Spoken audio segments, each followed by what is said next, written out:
위대한 성찰.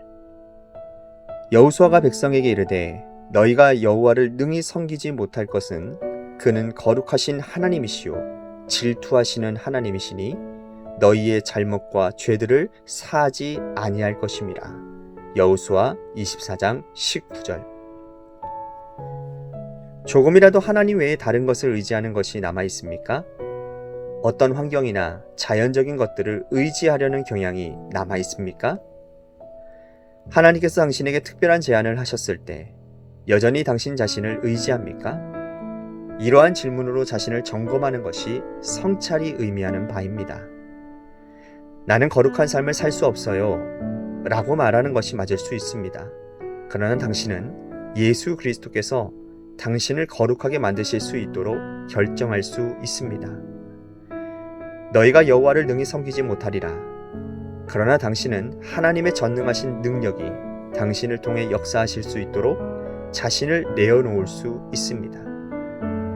당신은 주님께서 당신 안에 있는 주의 놀라운 생명을 나타내실 수 있을 만큼 하나님과 친밀한 관계에 있습니까? 아니니이다. 우리가 여호와를 섬기겠나이다. 이것은 충동에 의한 것이 아니라 신중한 헌신입니다. 당신은 이렇게 말할지 모릅니다. 하나님께서 저를 이곳까지 부르실 리가 없습니다. 저는 너무나 자격이 되지 않습니다. 하나님이 저에게 이러한 제안을 하실 리가 없습니다. 당신 말이 맞습니다. 우리는 자격이 되지 않습니다. 그러나 분명히 주님은 당신을 부르신 것입니다. 당신이 약할수록 그리고 힘들수록 주님은 더 부르십니다. 뭔가를 의지할 것이 있는 사람은 끝까지 내가 주님을 섬기겠습니다 라고 말하지 않습니다. 우리는 말합니다. 만일 내가 정말 믿을 수만 있다면. 문제는 내가 정말로 믿으려고 의지하느냐 하는 것입니다.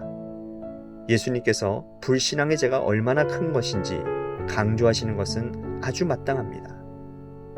그들이 믿지 않음으로 말미암아 거기서 많은 능력을 행하지 아니하시니라. 만일 우리가 하나님께서 말씀하신 것을 진정으로 믿는다면 우리가 얼마나 달라져 있겠습니까? 담대하게 하나님께서 말씀하신 모든 것이 그대로 이루어지도록 하나님께 허락하니까. 오늘은 위대한 성찰이라고 하는 제목으로 말씀을 나누도록 하겠습니다. 마찬가지로 주님은 나의 최고봉에 있는 묵상글을 통해서 여러분들에게 말씀을 전하는 겁니다. 오늘 묵상의 제목은 위대한 성찰입니다. 이 성찰이라고 하는 이 단어의 사전적 의미를 보니까요, 자신이 한 일을 되짚어 본다, 깊이 되돌아보는 일이라고 되어 있더라고요. 오스왈드 챔버스는 이 묵상을 시작하며 이러한 질문들로 우리들이 해야 될 성찰에 대해 말을 합니다. 조금이라도 하나님 외에 다른 것들을 의시하는 것이 남아있는지, 어떠한 환경이나 자연적인 것들을 의지하려고 하는 경향이 남아있는지, 하나님께서 당신에게 특별한 제안을 하셨을 때 여전히 당신 자신을 의지하고 있는지, 이러한 질문으로 나 자신을 점검하는 것이 성찰이 의미하는 바라라고 그렇게 말을 하고 있습니다. 이 질문들의 공통적인 것은 무엇입니까? 무엇을 의지하느냐라는 거죠. 자신을 의지하는지, 아니면 하나님 외에 다른 눈에 보이는 어떤 것들을 의지하는지, 아니면 정말 하나님만 의지하는지를 점검해 봐야 된다는 거예요. 여러분들은 무엇을 의지하며 사십니까? 정말 하나님만 의지하며 사십니까? 아니면 하나님 외에 다른 것들을 의지하며 사십니까? 그 다른 것들이 혹여나 물질이라든지 인간관계 혹은 자신의 건강, 지위, 학식, 경험 등을 의지하고 있는 것은 아닙니까? 하나님 아닌 다른 것을 의지하면 여러분, 우리들의 삶은 흔들릴 수밖에 없습니다. 세상의 그 어떤 것도 완전하지도 영원하지도 불변하지도 않기 때문이라는 거죠.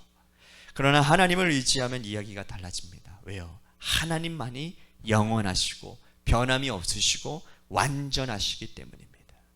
그래서 하나님이 아니면 의지해야 될 대상이 없는 겁니다. 또 하나, 오스왈드 챔버스는 거룩의 문제와 섬김에 대한 문제에 대해서 이렇게 말을 합니다. 거룩도 하나님은 온전히 섬기는 것도 우리의 힘으로는 할 수 없는 영역이라는 거예요. 그러나 하나님께서 하실 수 있도록 나 자신을 내어드리면 하나님께서 역사하셔서 우리를 거룩하게 하시기도 하시고 또 하나님을 온전히 섬기기도 하실 수 있다라고 말을 합니다. 그러면서 하는 말이, 그렇게 되려면 우리가 하나님과 친밀함이 있어야 된다는 거예요. 또 말하죠, 친밀함. 주님께서 우리 안에 있는 이 주의 놀라운 생명을 나타낼 수 있을 만큼 우리들이 주님과의 친밀함 가운데 있어야 된다는 거예요. 그러니까 그리스도인의 능력은 거룩이라는 말과 일맥상통하다라고 볼 수가 있는 겁니다. 우리는 하나님의 거룩하심과 같이 우리도 거룩할 때 하나님의 능력이 우리들의 삶에 나타날 수 있는 겁니다. 그러니 거룩이 능력이라는 것이죠. 그리고 그 거룩은 다른 데서 오는 게 아니라 바로 하나님과의 친밀함 가운데서 온다는 겁니다. 하나님과 얼마나 가까우느냐가 우리의 거룩의 척도가 될 수 있다는 거예요. 아무리 혼자 거룩한 척해도 하나님과 가까워 있지 않으면 그건 거룩이 아닙니다. 어쩌면 그것은 위선일 수도 있는 거라는 거예요. 여러분들은 얼마나 하나님과 가까우십니까? 종종 자신의 영적인 상태를 굉장히 과소평가하시는 분들이 있어요. 자기는 이런데, 자기는 이런데 있을 수 있는 사람이 아니라고, 혹은 이러한 사명을 감당할 수 있는 능력이 없다라고 자기 자신을 되게 과소평가하시는 분들이 있어요. 오스왈드 챔버스의 말대로 어쩌면 그 말이 맞을지도 모르겠습니다. 그러나 하나님이 부르셨다면, 하나님이 거기에 두셨다면 분명한 이유가 있는 겁니다. 약해도 힘들어도 부족해도 하나님께서 부르셨다면 하나님께 가까이 감을 통해 더 온전해지고 더 건강해지고 바로 서라라고 부르셨다라는 거예요. 사실 하나님만 온전히 의지한다면 자신이 아무리 약하고 또 부족하다고 느껴도 하나님의 부르심에 순종하며 나아가게 될 것입니다. 정말 하나님만 의지한단 말이에요.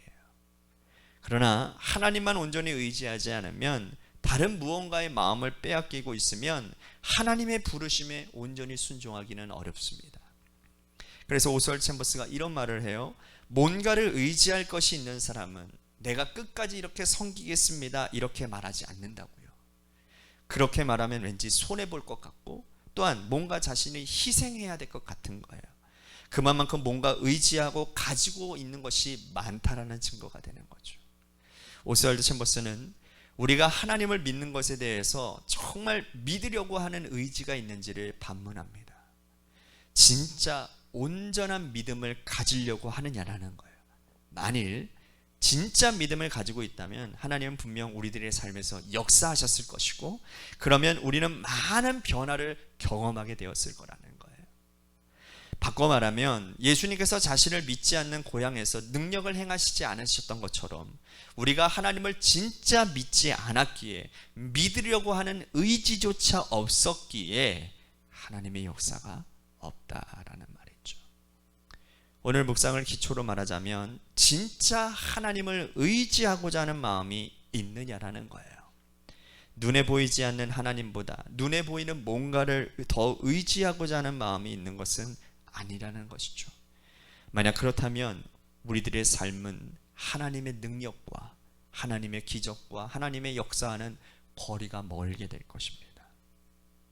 성경은 그저 먼 옛날의 이야기가 될 것이고요, 지금 내 삶은 그저 내 상식과 내 경험 안에서 보여지는 대로의 삶, 그러한 삶밖에 될 수밖에 없다라는 거예요. 사랑하는 성도 여러분, 여러분들의 삶은 어떠하십니까? 바라기는 하나님만 온전히 의지하며 믿음으로 사시기를 간절히 소망하겠습니다. 그래서 여러분의 그 믿음 가운데 하나님의 놀라운 능력, 행하심이 있게 되기를 주님의 이름으로 간절히 축복하겠습니다.